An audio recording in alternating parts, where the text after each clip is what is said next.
Evangelio de Juan, capítulo 6, versículos 53 y 58.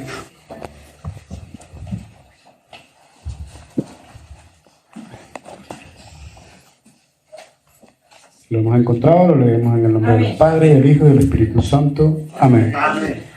Entonces, Jesús les dijo: de cierto os digo, que si no coméis la carne del Hijo del Hombre y bebéis su sangre, no tenéis vida en vosotros.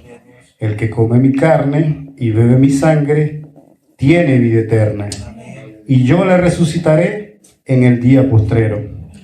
Porque mi carne es verdadera comida, y mi sangre es verdadera bebida.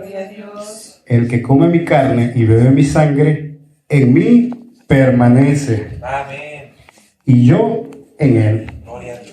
Como me envió el Padre viviente, y yo vivo por el Padre, asimismo, el que me come, él también vivirá por mí. Este es el pan que descendió del cielo, no como vuestros padres que comieron el maná y murieron. El que come de este pan vivirá eternamente. Amén. Voy a hacer una pequeña oración para comenzar esta palabra. Postremos solamente nuestros rostros. Amén. Gloria a Dios. Amado y buen Padre Celestial, Señor, me presento, Señor, junto a mis hermanos, hermoso Dios, para presentarte, Señor, esta palabra, Señor. Señor, te doy gracias, Señor, porque tú has concedido estas verdades eternas, Señor, a nosotros, los niños, Señor.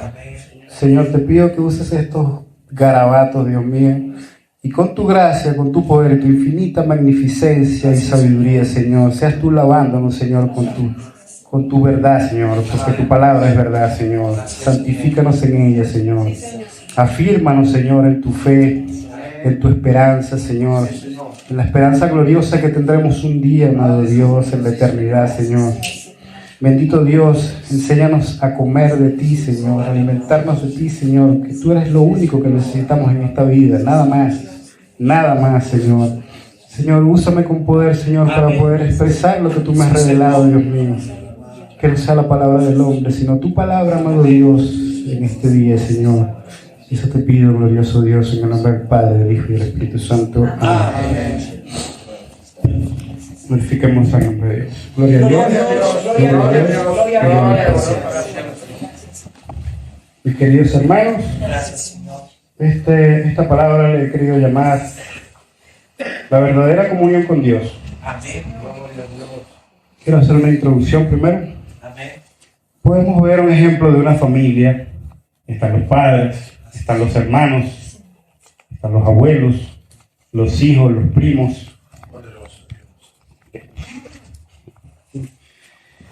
Y, por ejemplo, vean esta imagen. Una casa con su padre, con su madre y sus hijos reunidos, todos comiendo, todos compartiendo, tomando oncecita, tomando el tecito, y comparten sus problemas, comparten sus preocupaciones, sus tristezas. Es un momento fraternal, es un momento de amor familiar. Eso mismo quiere hacer Dios con nosotros. Eso mismo quiere hacer Dios con nosotros. Quiere que nos sentemos en su mesa y que seamos su familia. Pero primero debemos comer la comida que Él nos ofrece, que es su Hijo, Cristo Jesús. Hemos sido injertados en la familia eterna de Dios. Y Él quiere que nos sentemos en sus mesas, que estemos en comunión con Él. Para esto Dios ha dispuesto lo que más ama de Él, lo que Él más ama de su familia, que es su Hijo amado, en quien se complace. Él cumplió esta tarea a la perfección. He aquí el Cordero de Dios que quita el pecado del mundo. Juan 1:29. El que hace posible la comunión con Dios, Él nos da vida nueva, la vida de Dios. Pero es necesario estar llenos de Él, comer su sangre, comer su carne y beber su sangre.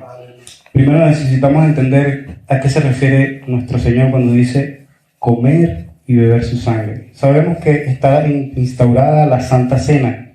Esta fue lo que Él nos dejó para conmemorar el sacrificio eterno y magnífico que Él hizo por nosotros.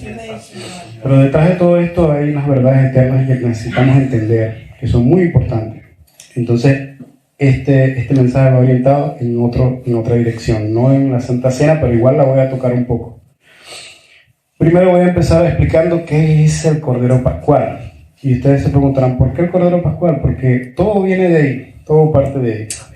El Cordero Pascual es la primera redención que Dios hizo con el pueblo de Israel.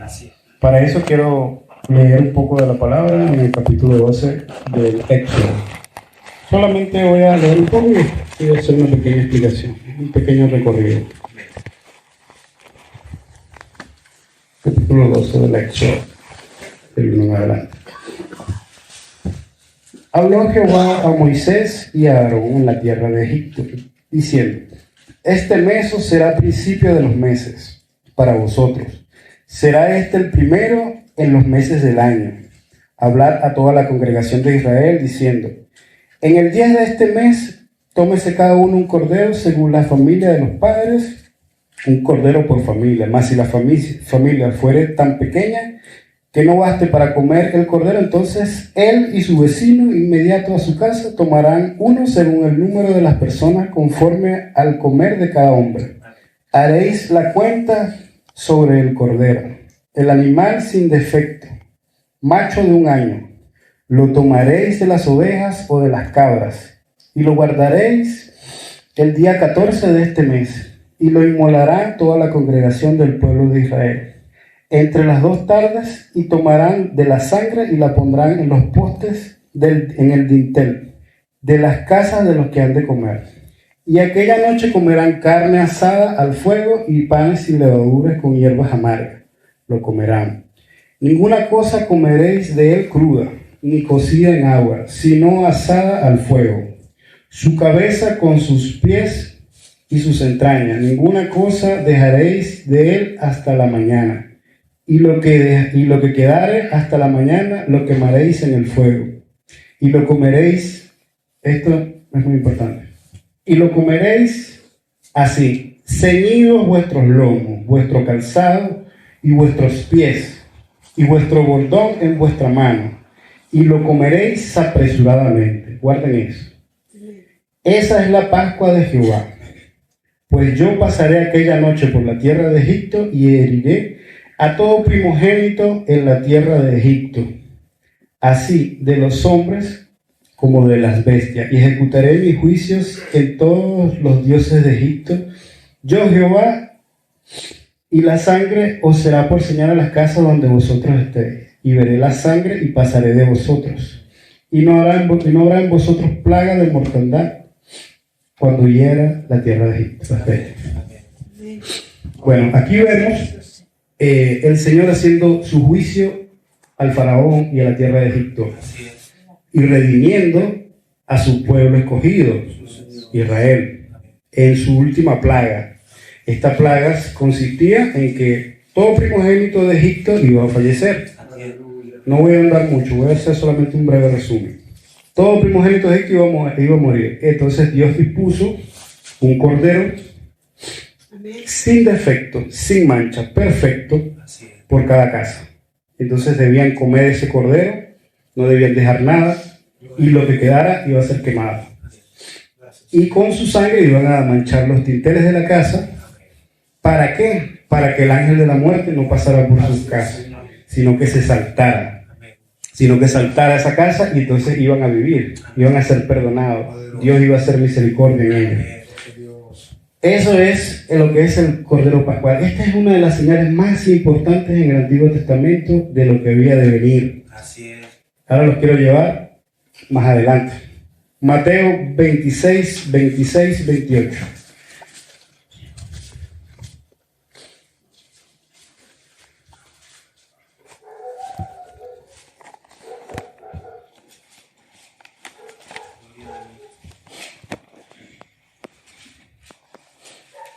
Mateo 26, 26, 28. El Señor Jesucristo está reunido junto a sus discípulos, instaurando lo que sería la Santa Cena. En la despedida, como quien dice, antes de él hacer el sacrificio magnífico que hizo por nuestras vidas y por nuestras almas.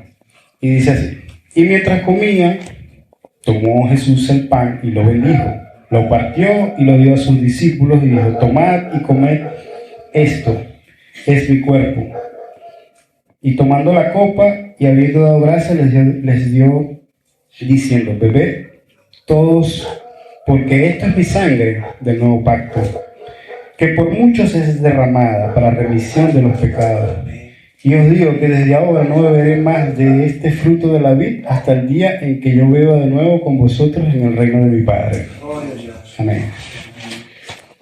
El Señor está explicando lo que es la base de nuestra fe, la base de lo que nosotros creemos, lo que nos hizo libres, lo que nos liberó de la opresión del pecado, de la opresión de las tinieblas y la ceguera espiritual que teníamos, que es su sangre y su carne, el sacrificio que Él hizo en esa cruz. Él se dio a sí mismo como el Cordero Pascual, como vimos anteriormente. El Cordero Pascual, el verdadero Cordero Pascual es Cristo Jesús. Ese es el verdadero Cordero Pascual. Y Él se dio en esa cruz por todos nuestros pecados. Y en su sangre está sellado el pacto con el que nosotros hemos sido redimidos. Entonces aquí Él instaura su Santa Cena. Y entonces ahora vamos a ver a qué nos referimos con comer y beber su sangre. Porque algunos pensarían, de hecho, en ese mismo capítulo de Juan, ¿no? Cuando empezamos, Juan 6, 53. En Juan 53, un poco más adelante, dice, en el 66, creo que es así. Dice: desde entonces muchos discípulos volvieron atrás y ya no andaban con Él. Y dijo entonces Jesús a los 12: ¿Queréis iros vosotros también? Porque muchos se fueron, porque dijeron: ¿cómo que me voy a comer su carne y me voy a beber su sangre? ¿Acaso se ha vuelto caníbal esta persona? Y era una palabra dura. Señores, el evangelio es duro, es ofensivo. Por mucho amor y mucho lo que ustedes quieran ponerle, es ofensivo. Y esta es la condenación que lo vino al mundo, y el mundo rechazó la luz. Es así. Por eso los apóstoles fueron perseguidos, por eso nuestro Señor Jesucristo fue crucificado, por eso los profetas fueron martirizados. Entonces, debemos tener eso claro. Esto es un paréntesis. El evangelio es ofensivo. Pero entonces, volviendo de nuevo a lo que es comer su carne. Primero vemos que el pan descendió del cielo. Y ese pan hace alusión al maná en el desierto que los israelitas comieron. Dice el Señor: no solo de pan vive el hombre, sino de toda palabra que sale de su boca. Él está haciendo alusión ahí al verbo de Dios, a su Hijo amado. El verbo se hizo carne y habitó entre nosotros, tabernaculizó entre nosotros. Su Hijo amado, que es el verbo, es la palabra de Dios. Entonces, el pan de la vida es Jesucristo. Él, por eso tenemos que comer su carne, que es su palabra. O sea, esa es una de las maneras de verlo. Su palabra es su pan. Por otro lado, el Cordero Pascual, lo que les había dicho que guardar, comían su carne. Esto quiere decir que tienes que comer su carne con entusiasmo, con entrega. Cuando dicen, apréndense, ciñen sus lomos, ciñen su bordón. Es comerlo con entusiasmo, con entrega, no dejar nada en lo posible. De esta manera debemos comer a Jesús. No es como que te voy a dar un poquito, nada más. Te voy a dar esto que me queda. No. En mi corazón sabemos que tenemos muchas aflicciones, podemos tener muchos problemas en nuestra vida, podemos tener muchas complicaciones, falta de tiempo, guerras con la carne, guerras espirituales, de todo. Pero que nuestra inclinación en el corazón sea entregarlo todo. Por eso Él dice: ceñidos tu lomo, cómalo todo apresuradamente. O sea, es como ese entusiasmo de esto es lo que Dios me está dando. Yo tengo que comerlo todo. Querer obedecerlo, servirlo, querer conocerlo, entregarse por completo. tener hambre de Jesús, estudiar su persona. Comer su carne implica llenarse de Jesús, de su palabra, de sus enseñanzas. No solo aprenderlas, sino hacerlas. Porque de nada sirve que aprendamos algo y no lo hagamos. De nada sirve. Tenemos que ser oidores y hacedores de su palabra. Por el poder de su espíritu, porque no podemos hacerlo en nuestras propias fuerzas. Llenarse de la persona de Jesús, aceptando todas sus facetas. Su corona en el reino de los cielos, cuando venga. Sabemos que Él es Rey Todopoderoso, sabemos que Él va a venir en su caballo y va a instaurar justicia en este mundo injusto que vivimos, porque es un mundo injusto manchado por el pecado. Todos tienen que tener eso en consideración. Pero Dios reina igual, Dios es soberano. Y nada de lo que está pasando aquí pasa si no tiene el permiso de Dios. Dios es soberano.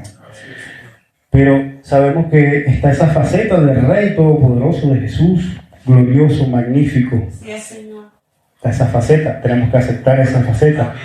Pero también tenemos que ver su cruz, cómo sufrió por nosotros.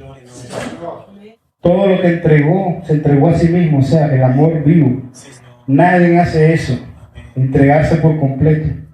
Eso tenemos que verlo también.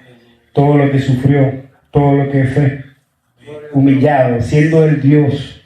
No estimó ser igual a Dios, sino que se entregó a sí mismo, abandonó todo por la salvación de todos nosotros. Tomando incluso sus enseñanzas más fuertes, como su lucha contra el pecado y la predicación del infierno. No podemos hacernos debidos sordos y ver una carita de Jesús y otra cara no. Es todo completo. Tenemos que comerlo completo, señores. Si agarramos una parte, empezamos a crearnos otro Dios que no es nuestro Dios. Y eso se llama idolatría.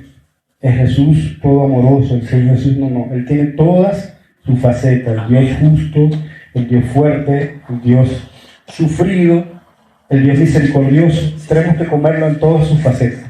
No puede ser un solo lado. Entonces tenemos que someter nuestra vida al Cordero y al León de la tribu de Judá. Ningún área debe quedar fuera. Trabajo, estudio, amor, finanzas. Todo pensamiento debe ser sometido bajo el poder del Espíritu Santo. ¿Y cómo nos dirigimos en el diario vivir? Si decimos que Jesús es nuestro Rey, caminemos entonces como súbditos y no como emperadores. Porque queremos la corona ahorita, pero no queremos humillarnos. Recordemos cuando Él estuvo con sus apóstoles, que ellos querían ser, ¿quién es el mayor? No, el menor es el mayor. Y Él, siendo Dios, le lavó sus pies a cada uno, dando el mensaje de humildad. Entonces, seamos súbditos del Rey. Humillémonos. Si decimos que Él es nuestro Dios, busquemos la gloria de Dios y no nuestros propios intereses. Vivamos para Dios, no vivamos para nosotros. Vivamos para Dios, vivamos para buscar su gloria. Vivamos para buscar su voluntad. En oración diga, Señor, ten misericordia de mí. Señor, muéstrame tu voluntad para mí. Señor, haz que ore por el avance de tu reino. No nada más yo, lo que yo quiero en esta tierra. Señor, esto es pasajero. Hoy estamos, mañana nos vamos. ¿Qué quieren ustedes? 3 días felices y contentos aquí o una gloria y galardón eterno viendo las maravillas que Dios hizo contigo en esta tierra. Entonces, enfoquemos nuestros ojos arriba. Las aflicciones que nosotros tenemos en este mundo pueden ser para que Dios se glorifique o pueden ser para que tu carácter sea forjado. Porque Él quiere que tu nivel de adoración, que tu carácter cambie a como Él quiere que tú seas. Y entonces tú serás una ofrenda más agradable para Él. Eso es lo que tienen que ver. Veamos arriba, veamos a Cristo. Ahora vamos a beber la sangre. Beber. Esto implica el tomar su sangre, que es vida. No recuerdo exactamente porque no lo anoté, pero hay en Deuteronomio hay un mandato que dice que no comas la carne con su sangre, porque su carne, su sangre, la sangre es la vida, con su vida. No comas la carne con su vida, porque la sangre es vida. La sangre es vida, esto es lo que quiero llegar. La sangre es vida. Entonces, cuando bebemos su sangre, bebemos la vida. Pero ¿cómo vamos a beber la sangre de Dios, de Jesucristo? Esta sangre es la sangre de su pacto. Por lo que Él hizo en esa cruz. Para beber de esa sangre debemos ver los pecadores que fuimos y aún seguimos siendo. Pero ¿de dónde nos sacó Él? ¿De dónde nos rescató? Contemplemos la cruz y el sufrimiento y ver lo que Él hizo con nosotros, cómo pagó ese precio alto, porque Él nos las dio gratis para todos y cada uno de nosotros. Pero a Él la pagó caro, que es lo que hay que ver. Entonces cuando nosotros vemos esa cruz, eso nos humilla a nosotros mismos. Eso nos humilla a nosotros mismos. Mira, en el Antiguo Testamento, Dios le hablaba a los israelitas y les decía, recuerda de dónde te saqué. Recuerda que te saqué de Egipto. Y recuerda que te saqué de Egipto. Y en los mandatos les recalcaba otra vez, una y otra vez. Y recuerda que te saqué. ¿Por qué es eso? ¿Ustedes se han preguntado eso? Porque nosotros los seres humanos venimos manchados con el pecado, amigos. Entonces, si nosotros no nos autorrecordamos nosotros mismos de dónde venimos, qué hizo Dios con nosotros, ¿qué pasa? Que nos volvemos orgullosos y arrogantes y creemos que nos merecemos todo. Creemos que nos merecemos todo. Así, esa es la tendencia de nuestra carne. Entonces, cuando nosotros miramos la redención que Dios hizo con nosotros, de dónde nos sacó, qué hizo con nosotros, cómo nos limpió, cómo ha sido fiel durante todos estos años, cómo siempre ha tenido misericordia, cómo nos ha sacado de todos los lugares donde hemos estado ahí en el barro, como quien dice, y nos sacó airoso y nos levantó y limpió nuestras ropas, nos dijo, tú eres mi hijo. Eso es beber su sangre. Eso nos humilla y eso nos hace adorarlo y glorificar su nombre mucho más. Eso es beber su sangre. Esto te hace ver lo indigno que eres y lo hermoso que es Cristo. Y que Él merece toda la gloria, la honra y el poder. Ahora vamos a comer y beber. ¿Qué es comer y beber? Comer y beber en la Biblia, ustedes ven a lo largo, sobre todo en el Antiguo Testamento, más que todo. En el Nuevo también, pero no tanto. Ven que dicen, y comían y bebían. Y comían y bebían. Y comían, ¿qué quiere decir eso? En la cultura semítica esto quiere decir tener comunión, lo que les decía al principio. Estar en fraternidad, ser hospitalarios, ser amables, dar amor. ¿Me entiendes? Es tener intimidad con una persona. Eso es comer y beber. El comer y beber en la Biblia implica comunión, amistad, amor fraterno, estar unidos. Como una familia está a la mesa en amor fraternal. El Dios vivo, justo, bueno y misericordioso quiere una relación con sus hijos. Él los quiere a todos sentados en su mesa, siendo vulnerables, entregando todo a Él y no dependiendo de nosotros mismos, sino de Él. El sabio y buen Dios, quien es Padre amoroso, quiere cuidarnos y hacernos crecer en Cristo Jesús. Mientras comemos y bebemos de su Hijo en su mesa, procuremos dejarnos labrar por Él. No seamos reacios, más bien humillémonos bajo su poderosa mano y veremos las maravillosas cosas que Dios hace con nosotros en nuestra vida. Por último, quiero leer 1 de Juan 2:28. Y dice así: y ahora, hijitos, permaneced en Él, para que cuando se manifieste tengamos confianza, para que en su venida no nos alejemos de Él avergonzados. Si sabéis que Él es justo, sabed también que todo el que hace justicia es nacido de Él. Aquí es una exhortación de Juan a permanecer en Él. Si vemos el texto original, en la parte en Juan 6:55 dice: En Juan 6:56, perdón. El que come mi carne y bebe mi pan y bebe mi sangre, ¿qué pasa? En mí permanece y yo en él. Esta exhortación es: si tú comes y bebes la sangre de Dios, vas a permanecer en él.